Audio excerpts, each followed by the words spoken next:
Mutual funds explain के grand finale में आपका स्वागत है। आज हम बात करेंगे कॉस्ट्स की। कौन सी कॉस्ट्स? जो कॉस्ट आप पे करते हैं, जो कॉस्ट मैं पे करता हूं और जिनके बारे में जनरली लोग बात नहीं करते। क्या डिफरेंस होता है एक रेगुलर और डायरेक्ट म्यूचुअल फंड में? Entry load, exit load, total expense ratio, ये सारी टर्म्स का मीनिंग क्या है? ये और ऐसे सारे सवालों का जवाब देंगे आज के वीडियो में। मेरा नाम है रघुनंदन, आप देख रहे हैं वैल्यू शास्त्र। Let's begin.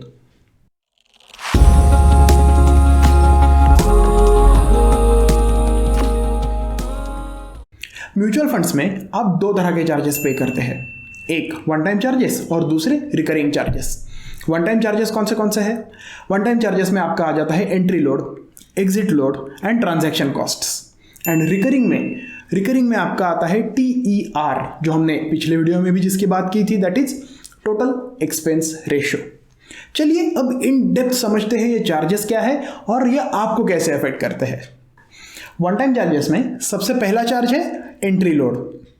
अब हिंदी में एक कहावत है दोस्तों, खाया पिया कुछ नहीं, गिलास तोड़ा बाराना। उसी टाइप का कुछ ये चार्ज होता है। आप म्यूचुअल फंड खरीदते हैं उस टाइम, मतलब आपको अभी अब तक प्रॉफिट हुआ ही नहीं है, आपने बस उस म्यूचुअल फंड के यूनिट्स खरीदे हैं और उस पर भी आपको चार्ज पे करना होता है। ये हो गया आपका एंट्री लोड। अब ये सुनने में ही अटपटा लगता है, थोड़ा इलॉजिकल भी लगता है। वही कुछ सेबी को भी लगा। सेबी यानी securities and exchanges board of India. ये ऐसी गवर्नमेंट बॉडी है जो सारे म्यूचुअल फंड इंडस्ट्री को रेगुलेट करती है। तो उन्हें भी लगा कि ये चार्ज अटपटा है, ये चार्ज इलॉजिकल है और ये इन्वेस्टर्स के लिए सही नहीं है। दैट इज वाई सेबी ने आउटराइट बैन कर रखा है एंट्री लोड। तो आज के ज़माने में आपको कोई भी म्यूचुअल फंड खरीदते समय एंट्री लोड पे नहीं करना होता है। Second charge exit load. अब एग्जिट लोड क्या होता है? नाम से ही आपको पता चल रहा होगा। जब आप एक म्यूचुअल फंड के यूनिट्स बेचने जाते हैं तो म्यूचुअल फंड कुछ पैसा अपने पास रख लेता है। ये जनरली परसेंटेज टर्म्स में होता है।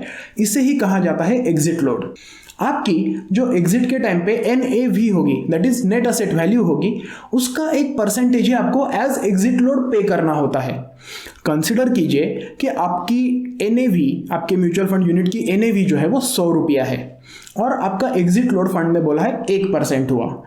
तो जब आप म्यूचुअल फंड्स का यूनिट बेचते हैं तो वो 99 रुपये में ही बेचते हैं, क्योंकि वो जो ऊपर का 1 रुपया है वो म्यूचुअल फंड एज आपका एग्जिट लोड रख लेता है।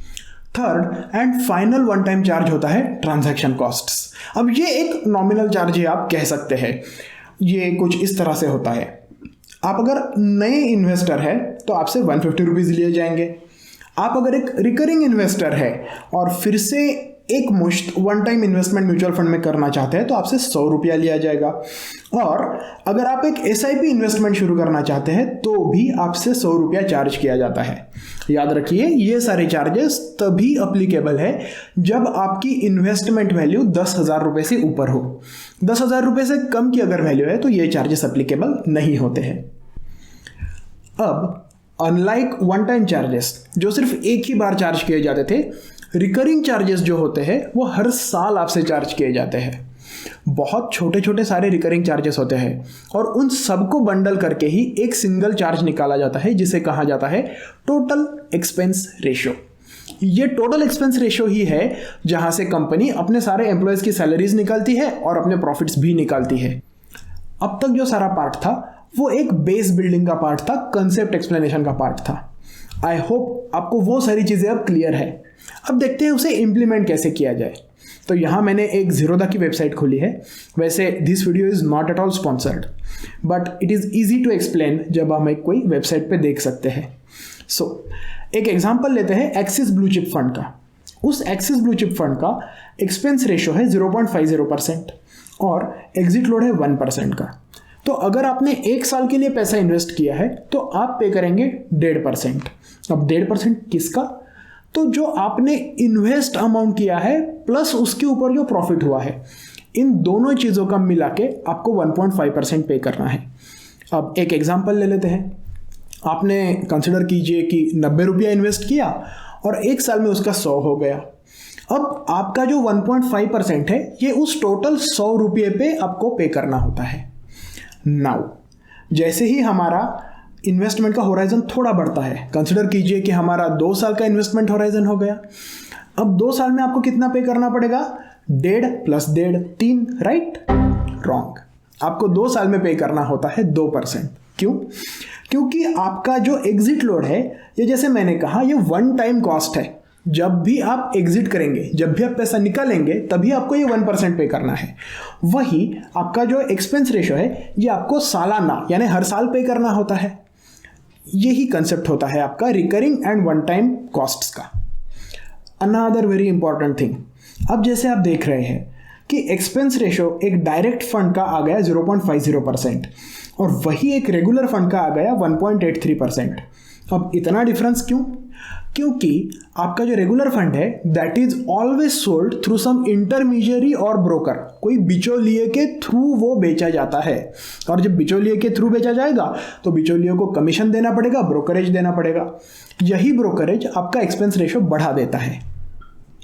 सो एक बात हमेशा ध्यान रखने वाली है कि आप अगर कोई डायरेक्ट म्यूचुअल फंड खरीदेंगे तो आप बेनिफिट में रहेंगे compare to a regular mutual fund, provided you are very sure कि आपको कौन सा म्यूचुअल फंड खरीदना है। नेक्स्ट, अब जो हमने लास्ट वीडियो में कहा था कि अगर आपको एक लार्ज कैप फंड में ही इन्वेस्ट करना है तो better go with an index fund. क्यों? चलिए देखते हैं। तो यहां मैं एग्जांपल ले रहा हूं SBI निफ्टी इंडेक्स फंड का। यहां अगर आप देखेंगे दोस्तों, कितना एक्सपेंस रेशो है? 0.09%, ओनली 0.09%। आपको हर साल सिर्फ 0.09% ही पे करना है। और एग्जिट लोड कितना है? 0.20%। कहाँ 1% का एग्जिट लोड और कहाँ 0.2% का एग्जिट लोड, कहाँ 0.5% का एक्सपेंस रेशो और कहाँ 0.09% का expense ratio. This is why index funds are very cheap compared to non index या एक्टिवली मैनेज फंड्स। अब एक्टिव और पैसिव मैनेजमेंट क्या होता है, मैंने आई बटन में वो वीडियो लिंक कर दिया है। दोस्तों, उम्मीद है आपको ये हमारी पूरी सीरीज पसंद आई होगी, आपको हमारा ग्रैंड फिनाले पसंद आ गया होगा। आई वुड सजेस्ट कि आप ये वीडियो आपके फ्रेंड्स के साथ, आपकी फैमिली के साथ ज़रूर शेयर करें ताकि उन्हें भी ये इन्फॉर्मेशन हो, और हमारे चैनल को सब्सक्राइब करें ताकि हम ऐसा ही financial content week over week आपके लिए लाते रहें।